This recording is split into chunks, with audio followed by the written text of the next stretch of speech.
Hello viewers, welcome back to my YouTube channel. তো আজকে যে রিক্রুটমেন্টের ব্যাপারে আজকে কথা বলবো সেটা হচ্ছে, দেখতে পাচ্ছ BSF constable recruitment 2025 notification out for অনলাইনে অ্যাপ্লাই মোড। তো আজকে বিস্তারিত তথ্য জানাবো বিএসএফ রিক্রুটমেন্ট ব্যাপারে। বিএসএফের constable GD recruitment 2025 application online. তো এই রিক্রুটমেন্টের ব্যাপারে আজকে সমস্ত ব্যাপার আপনাদেরকে জানাবো। তো দেখতে পাচ্ছ BSF constable recruitment GD age limit বলা আছে 18 থেকে 30, all over India job. 10th pass করে থাকলে আপনি এখানে অনলাইনে আবেদন করতে পারবেন।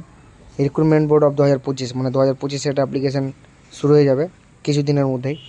দেখতে পাচ্ছ ফ্রেন্ডস, লেখা আছে BSF constable GD recruitment 2025 notification out for application form fill up. তো চলো তোমাদেরকে বিস্তারিত তথ্য তোমাদেরকে সব কিছু জানিয়ে দিই আজকের এই ভিডিওটাতে। তো চলো ফ্রেন্ডস, তো দেখতে পাচ্ছ এখানে লেখা আছে পোস্ট নেম যেটা দেওয়া আছে সেটা কনস্টেবল জিডি। অ্যাপ্লাই মোড দেখতে পাচ্ছ অনলাইনে অ্যাপ্লাই মোড থাকছে। তো ফ্রেন্ডস, পার মান্থ যেটা স্যালারি দেওয়া আছে দেখতে পাচ্ছ 21,000 থেকে 81,000 দেখতে পাচ্ছ। আর জব লোকেশন দেওয়া আছে all India.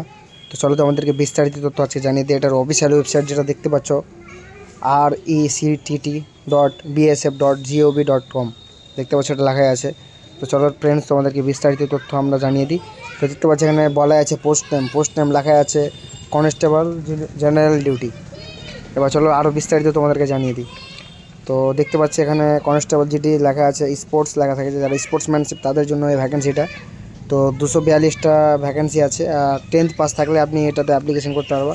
Online mode application, পুরোপুরিভাবে অনলাইনে পাবা অ্যাপ্লিকেশনটা।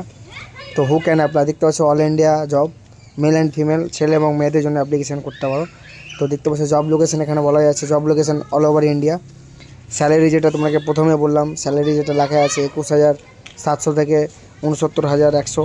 তো ফ্রেন্ডস দেখতে পাচ্ছি এখানে ওবিসি যারা আছে, যারা ওবিসিতে অনলাইনে ফর্ম ফিল আপ করবে তাদের 147 টাকা কাটাতে হবে, এবং SC ST PW যারা থাকবে তাদের 0 টাকা, এবং ফি পে মোড যেটা থাকবে সেটা অনলাইন থাকবে। তো ফ্রেন্ডস দেখতে পাচ্ছি এখানে এজ লিমিট যাতে বলা আছে, এজ লিমিট বলা আছে 18 থেকে 23। জেনারেল যারা আছে তাদের 18 থেকে 23, ওবিসি ক্যান্ডিডেটদের জন্য 18 থেকে 26, এবং SC ST ক্যান্ডিডেটদের জন্য 18 থেকে 28। এজ অন 25শে আগস্ট 2025 মানে 25শে আগস্ট থেকে ডেট অফ বার্থ ধরা হবে। তো দেখতে পাচ্ছ ফ্রেন্ডস একটা কথা, SC ST SCদের জন্য 5 বছরের জন্য ছাড়, এবং ওবিসিদের জন্য 3 বছরের ছাড়। তো ফ্রেন্ডস চলো ফ্রেন্ডস আরও মানে বিস্তারিত তথ্য তোমরাকে জানিয়ে। তো দেখতে পাচ্ছ মেল ক্যান্ডিডেট যারা থাকবে তাদের হাইট থাকতে হবে 170 সেমি, আর ফিমেলদের 157 সেমি মেয়েদের। আর যারা নর্থ ইন্ডিয়ান জোন থাকবে তারা মেলদের হাইট লাগবে 165, আর ফিমেলদের হাইট লাগবে 152। তো দেখতে পাচ্ছ ফ্রেন্ডস, তো প্রথমে যেটা running test for male and female বলা হয়েছে, ফিমেলদেরটা জানানো আছে 1600 মিটার 8.5 মিনিট, এবং ছেলেদেরটা এখনও বলা হয়নি, ছেলেটা ম্যাক্সিমাম 5 কিলোমিটার হতে পারে। তো চলো ফ্রেন্ডস, তারপরে এখানে এক্সাম প্যাটার্ন দেখা যাচ্ছে, এক্সাম প্যাটার্ন এখনও আপডেট হয়নি, আপডেট হলে তোমাকে জানিয়ে দেবো। তো বিএসএফ কনস্টেবল জিডি রিক্রুটমেন্টে 2025 রিক্রুটমেন্টে ডকুমেন্ট কী কী লাগবে অবশ্যই তোমাদেরকে জানিয়ে দিচ্ছি। ফটো দেখতে পাচ্ছ, প্রথম লাগবে ফটো অ্যান্ড সিগনেচার, তারপর লাগবে এডুকেশন সার্টিফিকেট, তারপরে কাস্ট সার্টিফিকেট, তারপরে ডোমিসাইল সার্টিফিকেট, তারপরে আধার কার্ড। ফ্রেন্ডস দেখতে পাচ্ছ 5টা ডকুমেন্টস লাগছে। তারপর সিলেকশন প্রসেস এখানে দেওয়া আছে, প্রথম শর্ট লিস্ট হবে, তারপরে হবে ফিজিক্যাল স্ট্যান্ডার্ড টেস্ট, তারপরে ডকুমেন্ট ভেরিফিকেশন, তারপর মেডিকেল, তারপরে ফাইনাল মেরিট লিস্ট হবে। ফাইনাল মেরিট লিস্টে দাঁড়াতে তোমাদেরকে এটাতে জয়েনিং করা হবে। তো এডুকেশন কোয়ালিফিকেশান দেখাবো, লেখা রয়েছে 10 পাস থাকলে তুমি এই অ্যাপ্লিকেশনের জন্য যোগ্য থাকবে, 10 পাস থাকলে তুমি এটার জন্য এলিজিবল।